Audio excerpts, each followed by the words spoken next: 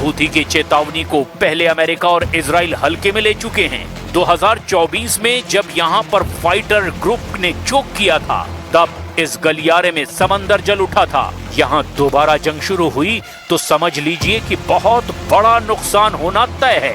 अभी दक्षिण एशिया की तरफ से जो जहाज यूरोप जाते हैं उनका रूट बाब अल मंदेब से ही होकर गुजरता है।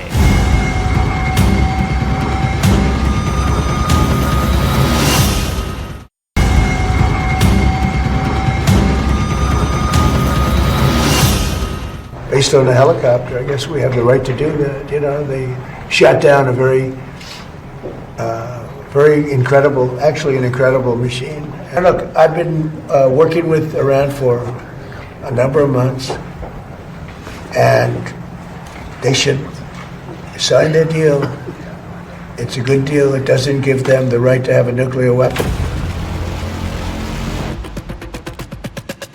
ट्रंप दो नाव की सवारी कर रहे हैं। एक तरफ युद्ध भड़का रहे हैं तो दूसरी तरफ ईरान को डील करने के लिए धमका भी रहे हैं। लेकिन ईरान का स्टैंड बिल्कुल क्लियर है। ईरान अब किसी डील के ट्रैप में फंसने के लिए तैयार नहीं है। ईरान के कमांडर अमेरिका से अब आर पार के युद्ध को तैयार हैं।